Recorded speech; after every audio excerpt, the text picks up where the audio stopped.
말씀은 구약성경 시편 16장입니다.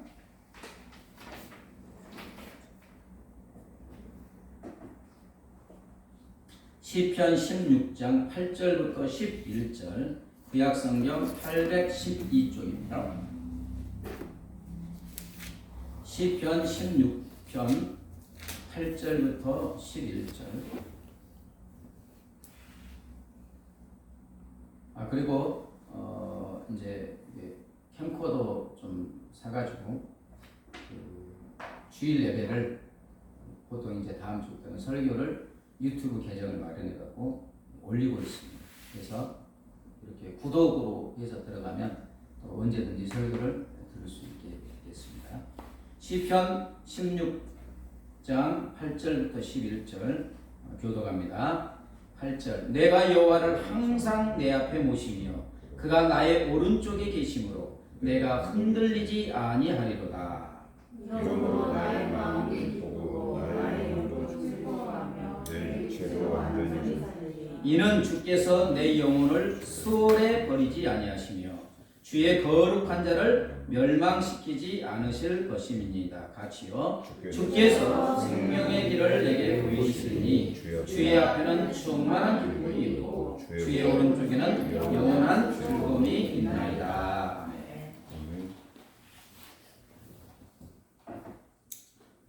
코로나19로 세상이 죽음에 대한 공포와 두려움 속에 빠져 있습니다.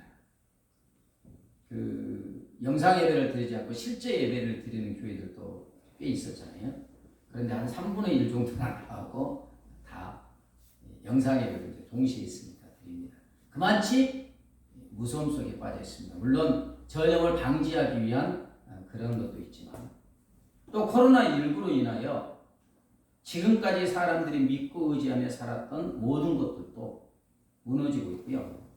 그래서 최첨단 과학기술, 눈부신 경제발전 등 사람이 의지하고 있던 모든 것들이 순식간에 와르르 무너지고 있습니다. 미국의 실업자가 3,200만 이러잖아요. 경제도 무너지고 있고. 그래서 사람들은 이제 무엇을 의지하며 살아야 할지 모르기에 내일에 대한 불안과 두려움 속에 떨고 있습니다. 어떻게 해야 살아야 되는가? 일상이 멈춰섰고 그래서 일상에서 누리던 평온한 삶, 평강의 삶이 막 자취도 없이 사라지고 있습니다. 예수님이 십자가에 죽으신 후에 예수님의 제자들도 평강이 무너졌어요. 일단 죽음에 대한 공포와 두려움이 제자들을 사로잡았고요. 또 예수님만 믿고 살아왔는데 예수님이 다 십자가에 죽었으니까 어떻게 살아야 될지, 무엇을 의지하며 살아야 될지, 앞으로 나는 어떻게 살아야 되는가? 제자들은 예수님을 따랐는데 내일에 대한 불안과 두려움에 갇혀 있었습니다. 이것이 인간의 실상이죠. 그런데 이러한 제자들에게 3일 만에, 한 달만도 아니고 3일 만에 부활하신 예수님이 쫙 나타나셨습니다. 그리고 나타나셔서 처음 주신 것이 있습니다. 처음 주셨다는 건 그만치 중요하다는 거죠. 무엇이었습니까? 평강을 주셨습니다. 평강을.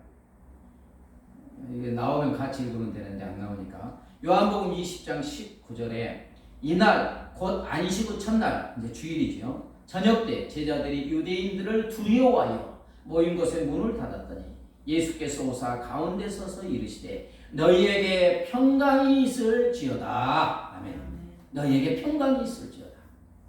부활하신 주님이 가장 먼저 주신 것은 평강을 잃어서 두려움 속에 떨고 있는 제자들에게 평강을 주신 것입니다. 이 평강이라는 헬라 원어는 에이레네인데요. 히브리어 샬롬을 번역한 것입니다. 샬롬 하죠. 이게 평강이라는 뜻이에요. 근데 이 샬롬은 한 가지 뜻이 있는 게 아니에요. 굉장히 복합적인 뜻이 있습니다.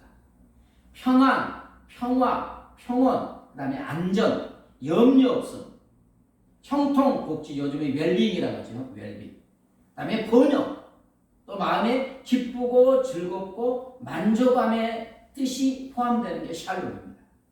요약하면 샬롬, 평강이라는 것은 우리의 영혼육이 삶이 가장 좋은 상태를 말합니다. 마음과 영이 흔들리지 않고 평안할 뿐만 아니라 기쁨과 즐거움과 만족감이 있고 또 육체는 건강하고 삶은 안전할 뿐만 아니라 형통하고 복지가 넘치는 가장 좋은 상태를 평강이라고 합니다. 부활하신 주님이 제자들에게 나타나셔서 처음 주신 것이 바로 이러한 평강입니다. 오늘 본문의 핵심적인 내용도 주님이 우리에게 평강을 주신다는 거예요. 8절을 보면 내가 여호와를 항상 내 앞에 모시며 그가 나의 오른쪽에 계심으로 내가 흔들리지 아니하리로다. 9절에 이러므로 나의 마음이 기쁘고 나의 영도 즐거워하며 내 육체도 완전히 살리니 11절에 주의 앞에는 충만한 기쁨이 있고 주의 오른쪽에는 영원한 즐거움이 있나이다. 내가 흔들리지 아니하리로다. 주님께서 우리의 삶을 흔들리지 않게 하여 주신다는 거죠. 내 육체도 완전히 살리다. 우리가 안전하게 살 수 있다는 거예요. 그 다음에 나의 마음이 기쁘고 나의 영도 즐거워하며 충만한 기쁨이 있고 영원한 즐거움이 있다고 고백합니다. 우리의 마음과 영이 기쁘고 즐겁게 하여 주신다는 것이고 우리 주님이 우리 마음과 영의 기쁨이 충만하게 흘러넘치게 하여 주시고 일시적인 게 아니고 영원한 즐거움이 있게 하여 주신다는 거예요. 이걸 한마디로 말하면 무엇입니까? 평강입니다. 바로 우리 영혼육이 가장 좋은 상태인 평강의 복을 구체적으로 주신다는 거예요. 그래서 요한복음 20장 26절에 이제 두 번째 도마가 없을 때 예수님이 나타나셨는데 이제 여드레 만에 도마가 있을 때 예수님이 또 오십니다. 요한복음 20장 26절에 여드레를 지나서 제자들이 다시 집 안에 있을 때 도마도 함께 있고 문들이 닫혔는데 예수께서 오사 가운데 서서 이르시되 또 무슨 말을 했을까요? 너희에게 평강이 있을지어다. 부활하신 주님이 다시 제자들에게 오셔서 가장 먼저 한 게 무엇이요? 평강을 주신 것입니다. 그래서 바울의 이제 그 신약 성경을 읽어보면 은혜와 평강이 너희에게 있을지어다. 항상 하는 인사예요. 그만치 우리 인생에 평강은 살아가는 데 있어서 가장 핵심적인 것이고 가장 필요한 것이고 그게 없으면 우리의 삶이 무너진다는 거예요. 요한복음 14장 27절에 이제 이런 말씀을 하시죠. 평안을 너희에게 끼치노니 곧 나의 평안을 너희에게 주노라. 내가 너희에게 주는 것은 세상이 주는 것과 같이 아니하니라. 너희는 마음에 근심하지도 말고 두려워하지도 말라. 우리가 세상 살면서 이런저런 마음의 근심, 걱정, 염려, 두려움 속에 살아가고 있습니다. 그죠? 이러한 우리에게 우리 주님은 평안을 주시는데 세상이 주시는 일시적인 평강이 아니라 예수님의 평강을 주신다는 거예요. 예수님의 평강. 여러분 예수님 안에 있는 평강은 세상의 그 무엇도 흔들 수 없고 빼앗아갈 수 없는 평강인 줄 믿습니다. 예수 안에 있는 평강은 기쁨이 충만하게 넘치고 영원한 즐거움이 있는 평강입니다. 예수님은 이런 평강을 우리에게 주시는 줄 믿습니다. 주노라 하셨잖아요. 예수님이 주시는 평강은 엄마 품에 안긴 갓난아이가 누리는 평강과 같습니다. 엄마 품에 안겨있는 갓난아기는 옆에서 폭탄이 떨어져도 놀라지 않습니다. 뭐 모르니까 그러겠지만 어쨌든 6.25 때 막 피난 올 때 막 폭탄 총알 날아가는 거 아니죠. 근데 엄마 품에 안긴 아이는 전혀 흔들림이 없습니다. 엄마 품은 갓난아이에게 천하의 그 어떤 것도 흔들 수 없는 평강의 안식처입니다. 이처럼 우리 주님이 주시는 평강은 세상의 그 어떤 것도 흔들 수 없고 빼앗아갈 수 없는 평강인 줄 믿습니다. 이 평강을 주고 계시는 거예요. 그렇습니다. 부활하신 우리 주님은 우리에게 평강을 주십니다. 기쁨이 충만한 평강을 주시고 영원한 즐거움이 있는 평강을 주시고 그 무엇도 빼앗아갈 수 없는 평강을 주시는 줄 믿습니다. 그러면 주님은 구체적으로 어떻게 하여 주심으로 우리에게 이런 평강을 주신다는 것입니까? 함께 하여 주심으로 평강을 주시는 줄 믿습니다. 본문 8절에 내가 여호와를 항상 내 앞에 모시며 그가 나의 오른쪽에 계심으로 내가 흔들리지 아니하고 나의 마음이 기쁘고 나의 영도 즐거워하며 내 육체도 안전히 산다. 그 다음에 11절에 주의 앞에는 충만한 기쁨이 있고 주의 오른쪽에는 영원한 즐거움이 있나이다. 내가 여호와를 항상 내 앞에 모시며, 이 말씀은 내가 모시는 것 같지만 주님이 지금 내 앞에 계신다는 뜻이에요. 그러니까 모시지요. 내가 여호와를 항상 내 앞에 모시며 그가 나의 오른쪽에 계시기 때문에 내가 흔들리지 않고 안전하게 살게 된다. 그 다음에 주의 앞에 충만한 기쁨이 있고 주의 오른쪽에 영원한 즐거움이 있다고 하고 있습니다. 그렇습니다. 주님이 항상 내 앞에 계시는 줄 믿습니다. 우리 앞에 계신 주님은 기쁨이 충만한 평강을 주십니다. 왜? 내 앞에서 내 삶을 인도하여 주시기 때문에. 또 우리 오른편에 계시는 주님은 우리를 하나님의 강하고 의로운 오른손으로 붙들어 주심으로 흔들리지 않게 하고 안전하게 살게 하여 주시는 줄 믿습니다. 그래서 영원한 즐거움이 있는 평강을 주시는 것입니다. 마태복음 28장 20절에 볼지어다 내가 세상 끝날까지 너희와 항상 함께 있으리라 하시니라. 아멘. 부활하신 우리 주님이 세상 끝날까지 항상 우리와 함께하여 주신다고 하십니다. 여러분, 이 말씀보다 더 우리를 안심시키고 평안을 주는 말씀이 어디 있겠습니까? 그렇죠? 세상을 창조하시고 나를 너무너무 사랑하셔서 십자가에 생명까지 주신 주님이 부활하셔서 세상 끝날까지 항상 함께하여 주신다. 이보다 더 우리를 안심시키고 평강을 주시는 말씀이 어디 있습니까? 부활하신 우리 주님이 지금 여기 함께하시고 내일도 함께하시고 영원히 우리와 함께하심으로 그 무엇도 빼앗아갈 수 없는 평강을 주고 계시는 줄 믿습니다. 그래서 요한복음 14장 18절에 내가 너희를 고아와 같이 버려두지 아니하고 너희에게 오리라 그러셨죠. 여러분, 보통 고아는 평강이 있습니까? 없습니까? 뭐 있는 사람도 있지만 대부분 고아는 평강이 없어요. 항상 불안하고 두려운 삶을 살게 됩니다. 의지할 데가 없잖아요. 의지할 데가.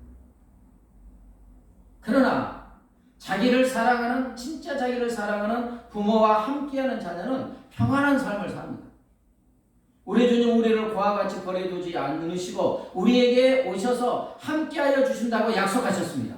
그 말씀대로 주님은 무덤 속에 계시지 않고 부활하셔서 하늘 오른편에 계시면서 성령님으로 다시 오셔서 지금 우리와 함께하여 주시는 줄 믿습니다. 그러기에 우리는 우리와 함께하시는 주님으로 인하여 평강을 누리게 되는 줄 믿습니다. 사랑하는 여러분, 인생의 진정한 평강은 우리 주님이 항상 우리 앞에 계시고 우리 오른쪽에 계심으로 주어지는 줄 믿습니다. 여러분, 어린아이의 평강은 어디서 옵니까? 어린아이가 엄마 아빠와 함께 이제 학생도 아니고 어린이집 다니는 아이가 엄마와 함께 백화점에 쇼핑을 갔어요. 신기한 것 투성이지요. 근데 제일 매력적인 것이 어디겠습니까? 장난감이 있는 거. 사고 싶고 가지고 싶은 것들이 너무너무 많습니다. 그냥 다 가지고 싶어요. 정신없이 바라보고 있어요. 그러다가 어느 순간 엄마 아빠의 손을 놓치고 말았어요. 한참 보다가 정신을 차리고 보니 엄마 아빠도 뭐 사러 갔겠지요. 엄마 아빠가 보이지 않습니다. 갑자기 어린아이의 마음에 평강이 와르르 무너지고 불안과 두려움이 막 파도처럼 엄습해 옵니다. 그러자 그렇게 좋게 보이던 장난감이 이제 하나도 보이지 않습니다. 얼굴이 갑자기 창백해지고 막 울음이 막 곧 터져 나올 것 같습니다.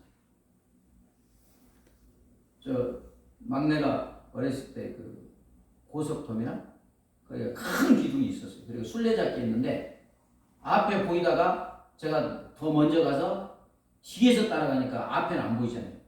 몇 바퀴 도니까 얼굴이 창백해지시죠. 안 보이니까. 그런데 그때 마침 엄마 아빠가 길동아 이름 부르며 달려옵니다. 그 순간 불안과 두려움은 봄바람에 눈 녹듯이 사라지고 마음의 평강이 찾아오고 다시 기쁨과 즐거움이 아이에게 솟아오르는 것입니다. 이처럼 우리 주님이 우리와 함께하여 주심이 우리에게 평강의 근원인 줄 믿습니다. 하나님이 항상 내 앞에 계시고 하나님께서 내 오른편에 계셔서 강하고 의로운 오른손으로 나를 붙잡아 주시고 우리를 흔들리지 않게 하시고 기쁨과 즐거움이 솟아오르는 평강 속에 살아가게 되는 줄 믿습니다. 열왕기하 6장에 보면 아람 왕이 수많은 군대를 동원하여 밤에 기습적으로 엘리사가 이게 머무는 도단성을 포위했어요. 엘리사의 사관이 아침에 일어나 성 밖을 보니까 수많은 아람의 군대가 성을 완전히 포위하고 있는 거예요. 죽음에 대한 두려움과 공포에 쌓인 사관은 숨이 멎도록 엘리사에게 달려와서 엘리사님 큰일 났습니다. 이제 우리 죽게 되었습니다. 그런데 엘리사의 반응은 그래 이게 아니고 전혀 흔들리지 않습니다. 불안과 두려움은 눈을 씻고 찾아봐도 발견할 수가 없습니다. 너무나 평안한 엘리사의 모습이 나오고 있습니다. 여러분 어떻게 엘리사는 곧 죽을지도 모르는 상황 속에서 이렇게 평강을 유지할 수 있습니까? 사완하게 대답한 엘리사의 말에 나옵니다. 열왕기하 16절에 대답하되 두려워하지 말라. 우리와 함께한 자가 그들과 함께한 자보다 많으니라 하고 17절 기도하여 이르되 여호와여 원하건대 그의 눈을 열어서 보게 하옵소서 하니 여호와께서 그 청년의 눈을 여심해 그가 보니 불말과 불병거가 산에 가득하여 엘리사를 둘렀더라. 아멘. 하나님의 불말과 불병거로 엘리사와 함께하고 계셨습니다. 아람 군대에 화살 하나도 엘리사에게 가까이 오지 못하도록 접근하지 못하도록 수많은 불말과 불병으로 천군 천사를 동원하여 엘리사를 둘러싸 보호하고 계셨습니다. 엘리사는 영안을 열어서 영적으로 그게 보이는 거예요. 그러기에 그 무엇이 엘리사 안에 있는 하나님이 주신 평강을 빼앗아갈 수 있겠습니까? 그렇습니다. 부활하신 주님은 지금 우리와 함께하고 계시는 줄 믿습니다. 함께하여 주심으로 세상이 결코 빼앗아갈 수 없는 평강을 주고 계시는 줄 믿습니다. 사도행전 16장에 보면 바울과 실라가 복음을 전하다가 잡혔어요. 그래서 옷이 벗겨진 채 아주 죽도록 매질을 당하고 발은 쇠고랑에 단단하게 채워진 채 빌립보, 저도 성지순례 때 가봤는데 깊은 지하 감옥에 갇히게 됩니다. 온몸은 피투성이가 되었겠죠. 안 아픈 곳이 없습니다. 또 언제 죽을지 모르는 상황이에요. 그런데 이런 상황도 바울과 실라 안에 있는 주님이 주신 평강을 빼앗아갈 수 없었습니다. 사도행전 16장 25절에 한밤중에 바울과 실라가 기도하고 하나님을 찬송하네 죄수들이 듣더라. 여러분 어떻게 이런 평강이 가능하겠습니까?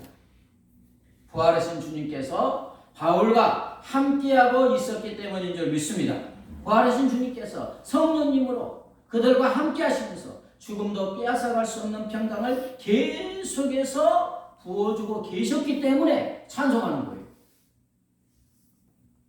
빌립보 4장에 바울의 놀라운 고백이 나오는데 4장 11절에 내가 궁핍함으로 말하는 것이 아니라 어떤 형편에든지 나는 자족하기를 배웠느니 스스로 만족한다는 거예요. 감사하다는 거예요.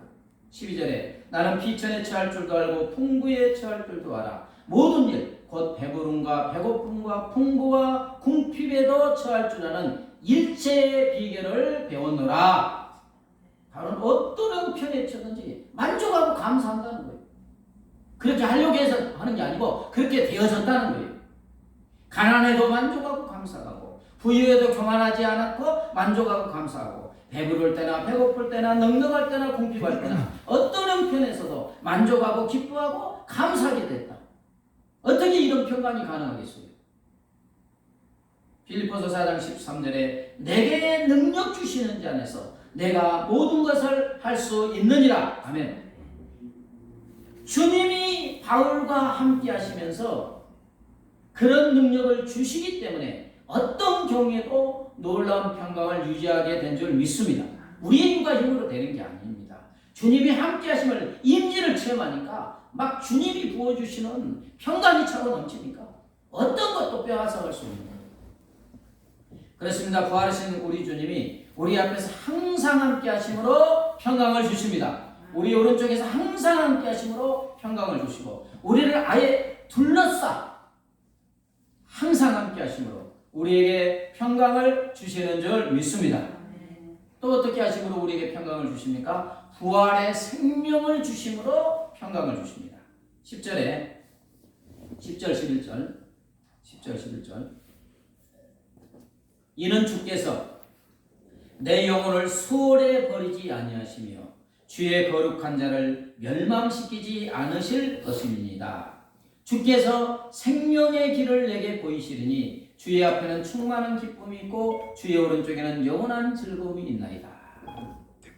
하나님은 내 영혼을 수월에 버리지 아니하신다고 했죠. 죽음의 세력이 우리의 생명을, 우리의 영혼을 삼키지 못하게 하여 주신다는 거예요. 또 주의 거룩한 성도인 우리를 멸망시키지 않으신다고 했어요. 하나님의 자녀인 우리를 죽음의 세계인 무덤에서 썩게 버려두지 아니하신다는 거예요. 영원한 멸망인 지옥에 버려두지 아니하신다. 오히려 생명의 길을 내게 보여주신다고 했습니다. 여러분, 생명의 길이 무엇이겠습니까? 그 길을 따라가면 생명을 얻는 거예요. 그 길을 보여주신다는 거예요. 요한복음 14장 6절에 예수께서 이르시되 내가 곧 길이요 진리요 생명이니 나로 말미암지 않고는 아버지께로 올 자가 없느니라. 요한복음 11장 25절 26절 예수께서 이르시되 나는 부활이요 생명이니 나를 믿는 자는 죽어도 살겠고 무릇 살아서 나를 믿는 자는 영원히 죽지 아니하리니 이것을 네가 믿느냐. 아멘. 예수님이 길이요 진리요 생명이요 부활이라 하십니다.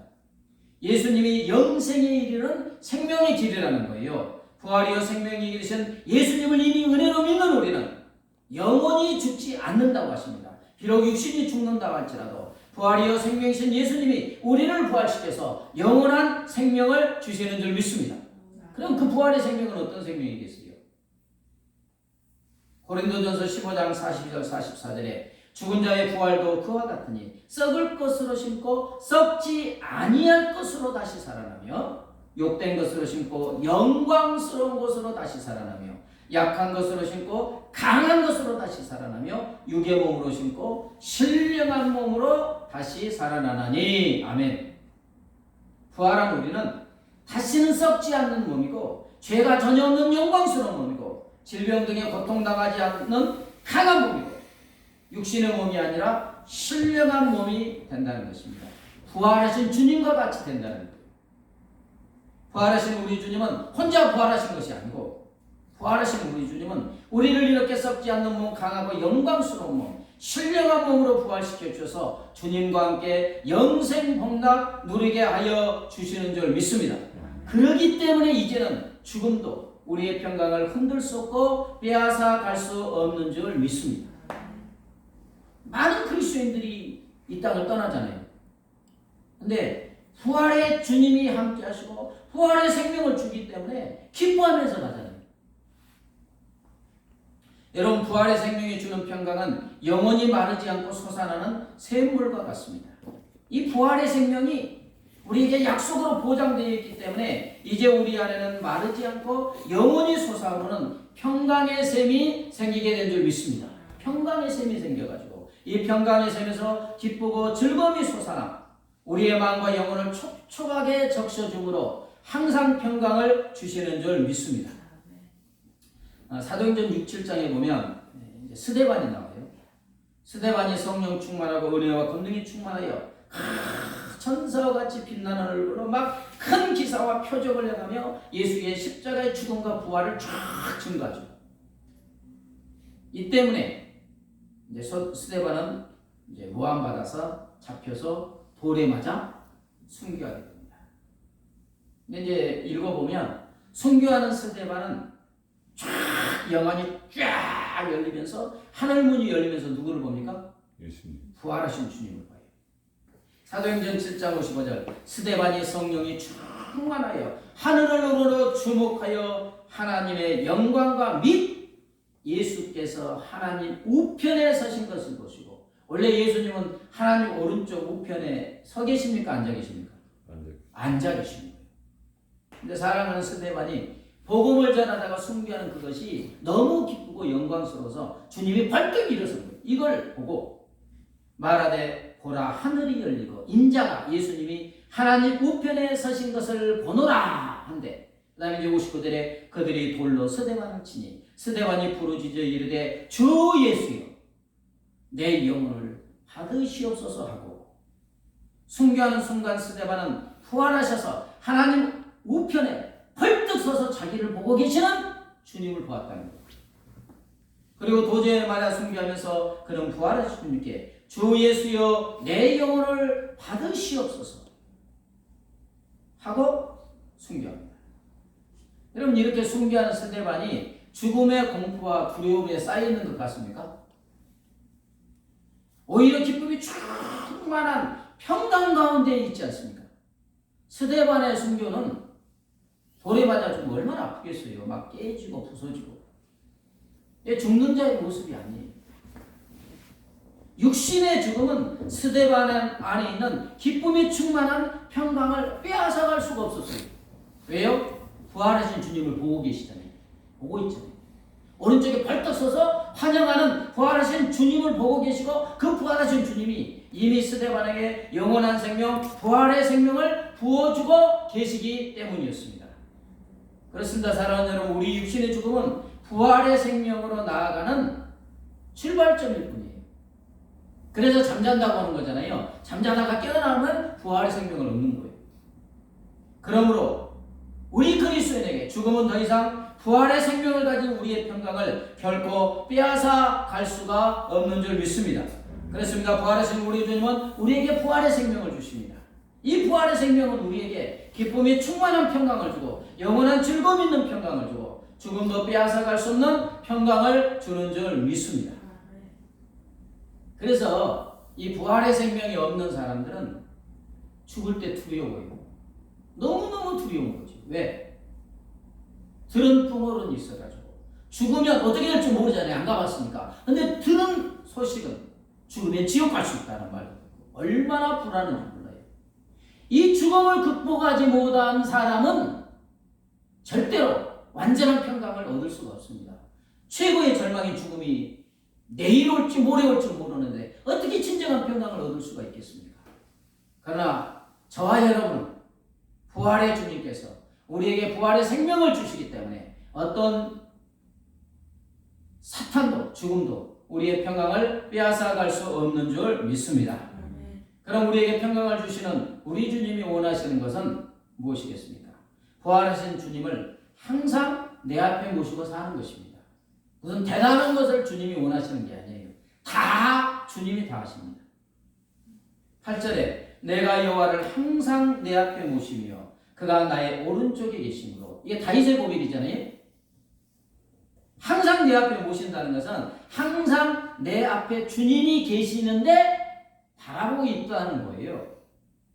우리 앞에 와 계신 주님, 우리 오른편에 계시면서 우리를 붙들어 주시고 계시는 주님을 항상 주목하고 바라보는 것입니다. 그리고 매일 매순간 부활하신 주님과 친밀한 교제 가운데 살아가는 거예요. 그때 우리 주님이 주시는 평강이 우리의 삶에 넘치게 될 줄 믿습니다. 주님이 함께 하시는 건 평강이 내 삶, 내 마음 여기까지 와 있어요. 여기까지.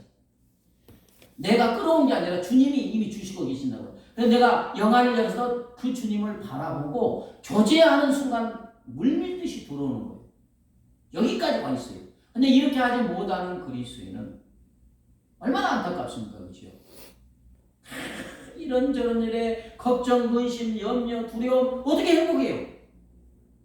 근데 여기까지 와 있어요. 여기까지. 주님이 함께 하시고 부활의 생명도 약속하시고 여기까지 평강이 강물처럼 와 있어요. 딱 주님을 바라보고 교제하는 순간 그 평강이 우리의 심령 속에 삶 속에 차고 넘치게 될 줄 믿습니다. 말씀을 정리합니다. 부활하신 우리 주님은 우리에게 평강을 주십니다. 항상 우리 앞에서 함께하여 주심으로 평강을 주시고 항상 우리 오른쪽에서 함께하여 주심으로 평강을 주십니다. 또한 우리에게 부활의 생명을 주심으로 평강을 주시는 줄 믿습니다. 우리 모두 지금 나와 함께 하시는 주님과 친밀한 교제 가운데 살아가기를 부활하신 주님의 이름으로 축복합니다. 찬송가 436장